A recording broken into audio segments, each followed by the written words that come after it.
Hello and welcome to Paradigm Playbook, a podcast for entrepreneurs in the business of sports. Your hosts, Dave Kozak and Steve Cook, are business owners, successful entrepreneurs, sports enthusiasts, avid readers, and longtime friends. For years, they've read every business book on the market and built successful companies with what they've learned. This podcast will give you the critical takeaways in just 15 minutes a week. It's a quick and easy playbook for building a winning sports business. And now, here are your hosts, Dave and Steve. Help us grow by sharing and tagging the Paradigm Playbook podcast on social media. We value your support. Hey, everybody. Welcome back to Paradigm Playbook. I'm your host, Dave Kozak, alongside my distinguished co-host, Mr. Steve Cook.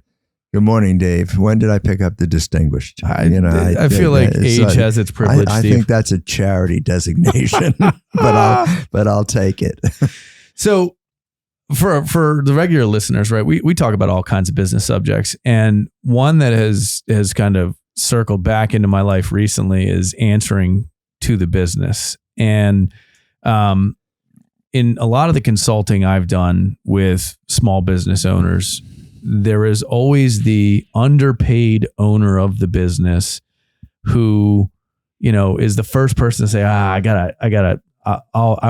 won't take that. I'll leave it in the company. And then you make these choices to maintain the business. And answering to the business is a huge part of taking the leap from the technician to the manager to the owner, right? And when I say answering to the business, it's a couple of different pieces, right? The first is you have to pay attention to what your business is telling you, and you have to listen. Second is there's a true reality to the accounting and listening to the bottom line and listening to what's happening. There's a statistical piece of this, right, Steve, where, we'll use it for instance at Grand Slam. If batting cage sales go way down in 1 year, what is that telling you, right? Well, maybe you don't know initially. Maybe you have to ask some people. Maybe you have to figure out why people aren't coming back. Maybe you have to send out a promotion to get people back in the door, but it's telling you something, right? And so we have to, as business owners, listen and answer to the business. I'll give an example. And this is an easy example, right? I was tonight, I'm supposed to be going with my wife to a show, and it was a Christmas present from my parents, and my brother and his wife and I and my wife are going to go. And sometime mid-January, we had a blow up with a contractual relationship. And then something went awry.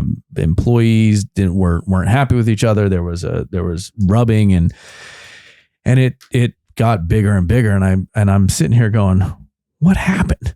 Well, turns out what happened was 4 people from around the country involved in 3 different businesses are now flying here today to have a meeting tonight that I am the center stage of.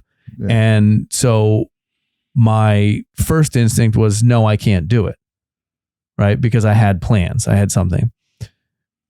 This relationship and this contractual obligation is huge for us, and it's one that needs to be addressed. And I need to be, and it cannot be Can't delegate it. Cannot delegate. This is a non-delegation. And so I take on all the points and I say, all right, I got to do it. And so I'm going to a business dinner tonight to discuss some issues that arose and to create resolution. And so that's a simple example of answering to the business, right? Give up something personally to do something for business. But there are other things. Go ahead. Yeah. So, I mean, I wasn't exactly sure where you're going with this, but it hit home immediately with me and with most sports businesses. So those that have been with us from the beginning know that we talk about early on is getting people that are passionate about sports to become as passionate in the business as they are in the sports. So we can transfer that passion.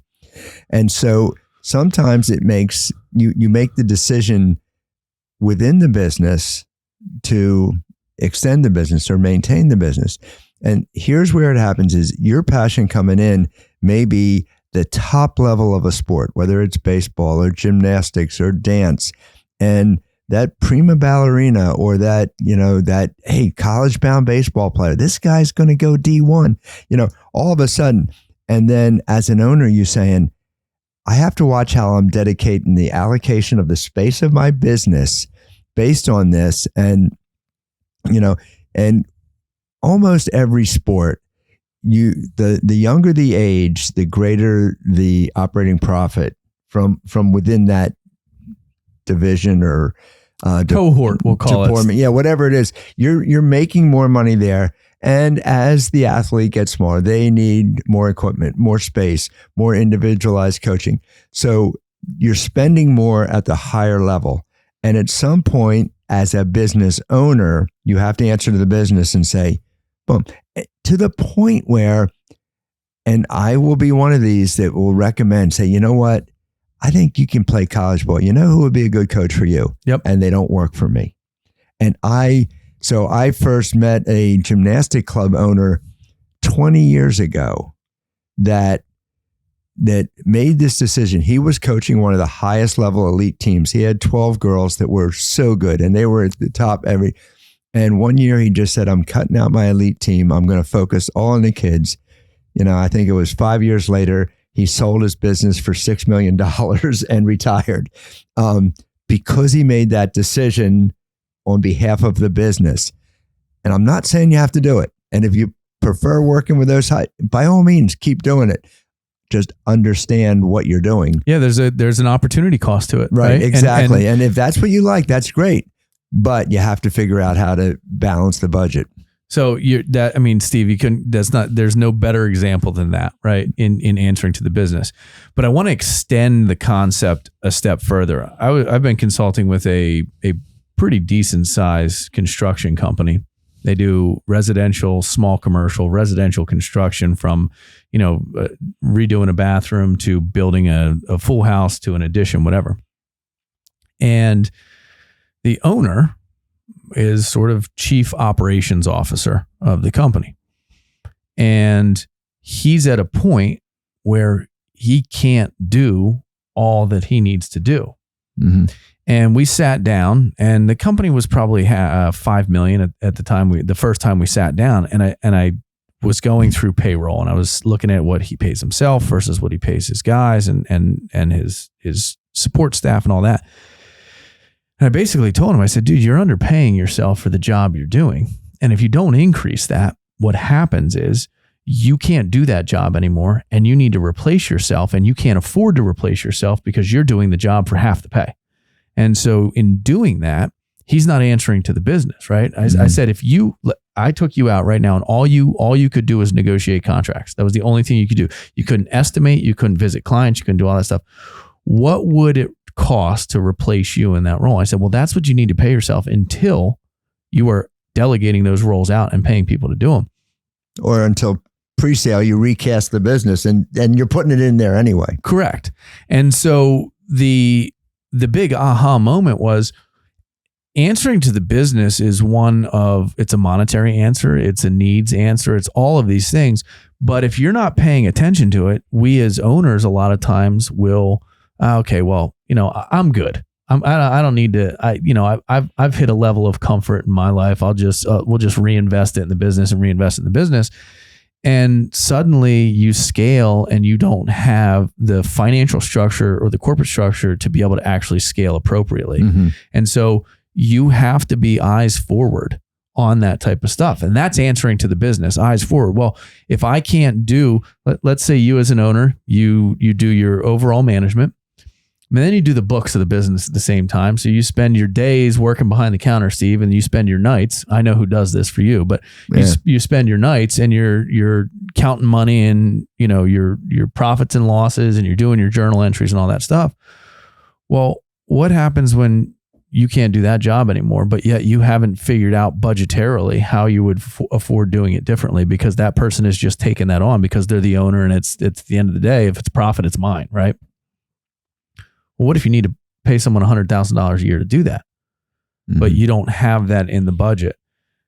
What are you giving up? So you're in answering to the business it's not only when the elite athletes take more time and give you less money and saying, well, I got to figure out if I'm going to do that or I'm going to do something different. It's the scalability and the function of how you pay. And then, we've talked back and forth, and this is where it comes in. This is the funny part to me. I always sort of looked at corporate structure as like, whatever, right? But corporate structure is designed so that you can look backwards down this stuff. And whether you're doing a matrix design or whether you're doing a true hierarchy design, those ranks and files become more important as you try and figure out the next step for you, the next step for the person below you, and the people that can move in. And so it sort of morphs into this whole, if you're not looking at the future corporate structure and have an idea of where the next manager comes from and how you're going to support that manager and keep that manager for a long period of time, you're missing the mark. You're not answering to the company. You're not listening to the business. Right? Looking for small business consulting? Visit ParadigmPlaybook.com to book a session with us. Yeah, and if you want to, dribble this ball down the road, I think one of the things that you're looking at, if it comes time to selling your business, there's a couple things, and we're learning this as we're getting more involved in structuring businesses for sale, that the person who's going to buy your business is probably unknown to you right now. Not that you don't know them personally, that you don't know them at all. So the biggest buyers in the sports world are equity investors. Nobody knows their names. Yep. So that's who's buying businesses. And having sat in these meetings, I can tell you the first question they ask an owner is, tell me about your last 3-week vacation. And yeah, it's a little bit of a trick question. They want to know that you can walk out of there for 3 weeks and that business is going to run, because they're going to ask you to walk out of it permanently within 3 months. Yeah. So that's their whole plan. And what they're doing, and we've talked about, when we talked about pricing and all those things, about measuring your business in different ways and having all these different price models. But you have to look at it and answer to the business in that if we're going to run, a dance program, it better pay for itself. And if you've got 10,000 square feet of space, you've got to make sure that everything, you can do whatever you want if you own the business. But if you want to get the greatest value for that business, then you have to do what's smartest for the business. And I think that goes back to what you're saying is answering to the business. Yeah, 100%. That is without question. And, there's times I always reflect, for the love of everything, always reflect on what you've done and lessons learned and document them and experiences. But I look back and there were different times where I had one business subsidizing another business to get it launched and get it off the ground. And is that the right way to do it? I don't know.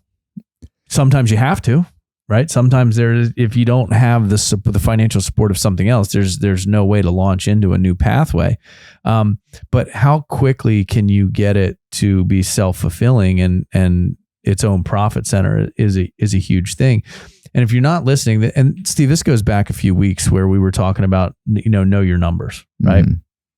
Knowing your numbers is step one towards answering to the business, right? We had a stretch with COVID where our whole entire business model changed, where we couldn't do live workshops and live seminars because you weren't allowed to. Mm-hmm.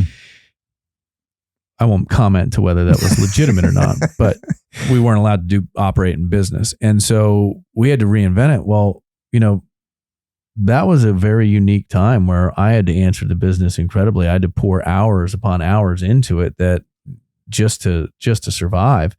And so that's an easy example of you got no option, just answer to it, right? You've dealt with the same thing. You had to refigure out how you would operate Grand Slam. Yeah, and we've done a number of things. And I think one of the biggest things in answering to your business is, in certain instances, knowing when to pull the plug. Yeah. And I'm not talking about the entire business, but programs within it. So everybody knows that I have these now 15 different revenue streams that I track. And, and my son runs the business.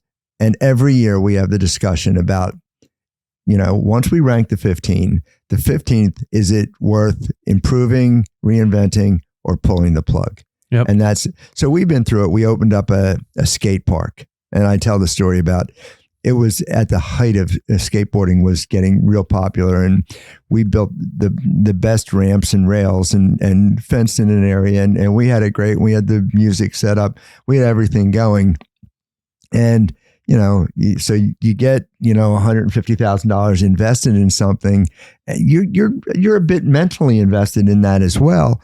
And then we learned that the local community opened up a very similar skate park that was free to ride. Yep. And I could justify for a long time why we're going to make it. We're going to do this, to the point where in answering to the business, I had to pull the plug and cut my losses. If you keep investing in things that aren't making you money, then you're not thinking about the business. And everything, most things in life come down to you feed your ego or you feed your business. You know what? Or, you can't feed your ego. Your ego can't be involved in a business decision. It's got to be by the numbers for the business. Yeah. And that's a difficult thing to do. And we've all held on longer than we should to certain things. That's a great example of right time, right place, but didn't work. And I probably should have done more research. There's lessons to be learned in that. Sure. I made some mistakes in that. But the mistake I'm focusing on right now is probably holding on a little bit too long. That went 6 months. My approach to everything in life is, put me in a paper bag, I can sell my way out. Yep. And that's how I got out of that problem. I sold the equipment. I sold people the new dream in an area where they didn't have a free park and how to do it. And so I got out of it, but it's not until I started thinking about the business instead of thinking about my ego. Well, and that's the ego point is massive, because your ego will always get in the way until you learn to shut it down, until you learn to respect that that you're running a business. And I think that's that E-Myth, that transition in E-Myth from technician to when you get to business owner, you have to park the ego.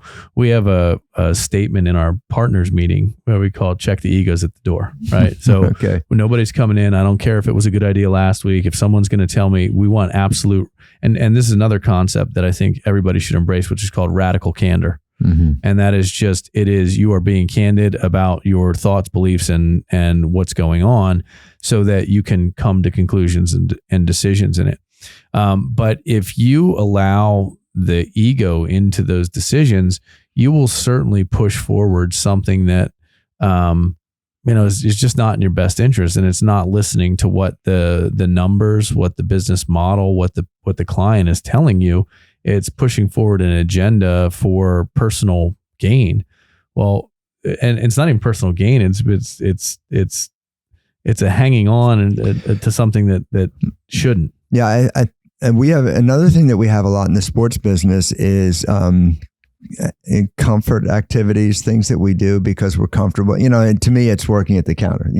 So I will always make the excuse that that's good for the business because I'm the most entertaining one there. So, in your opinion, I'm going to live and die with that. So just let me have my moment. But there are things that we all do that you do because you do it. And at some point you got to say, you know what, you got to hire it. So it's like, I've always cleaned my own office and I vacuum it. I do that. And at some point you got to hire someone to do that because you're too valuable running the business. So whatever it is, you water the plants yourself, whatever you do, you cut the grass. And now there's certain things that you give up easily. I easily gave up cutting grass. I just got to the point where I was done with it. I didn't have to do it. For $50 to cut the grass, it's, I can earn $50 another way. So that was easily justified.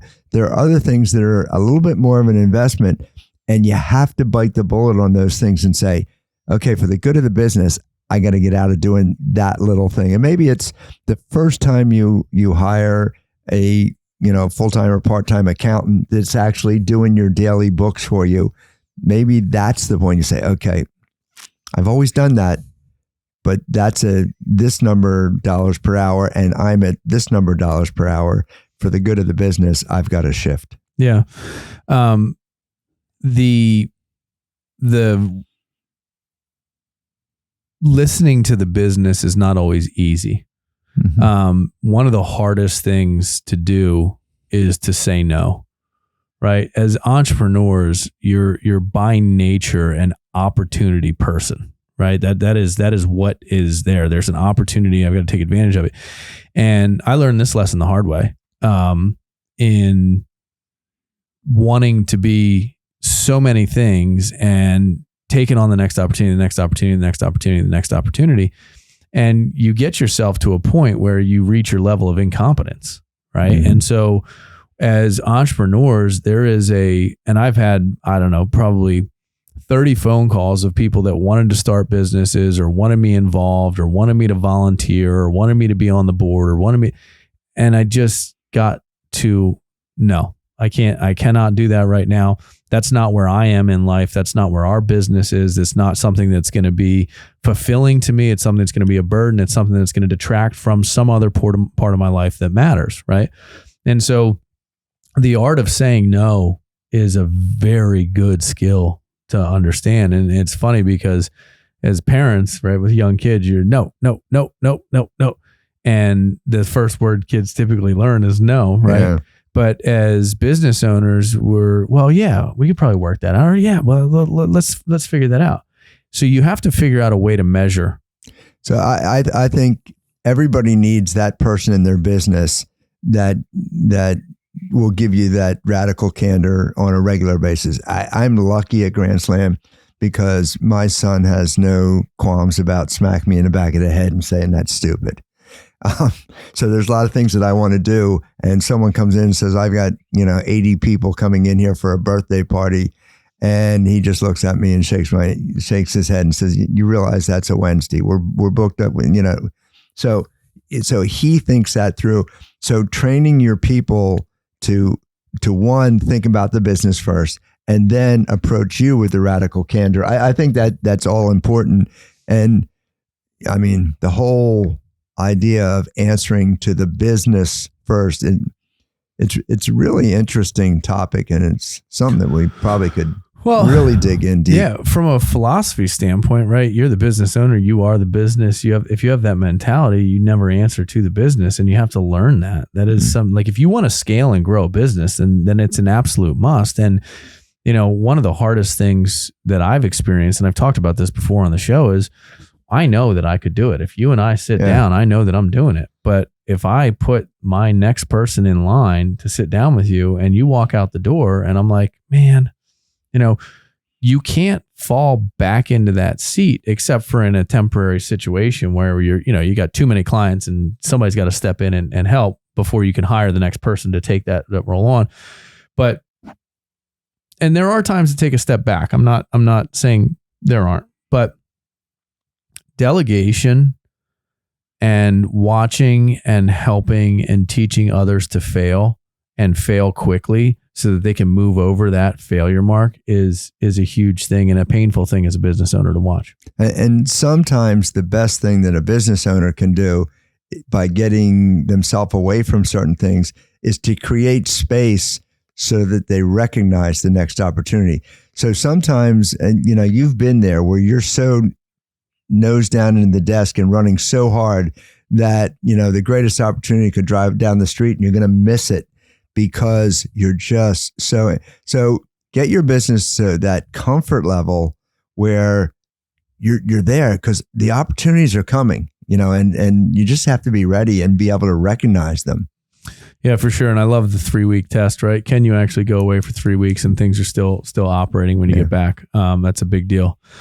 All right, everybody, we're going to cut this one off. I hope you learned something. I hope you're paying attention to your business and you're listening to what it's telling you. It is a entity that will speak as long as you know what to look for and what to listen to. So with that, if you enjoy our show, please please share. And if you ever need consulting help, please reach out and we're happy to get involved. Or just if you just want to talk, let us know what's on your mind. We love the feedback, and those that have sent emails to, we answer all the emails, so we appreciate that. Everyone, make it a great day. Thank you for listening. Visit ParadigmPlaybook.com to discover how we can support you and your business.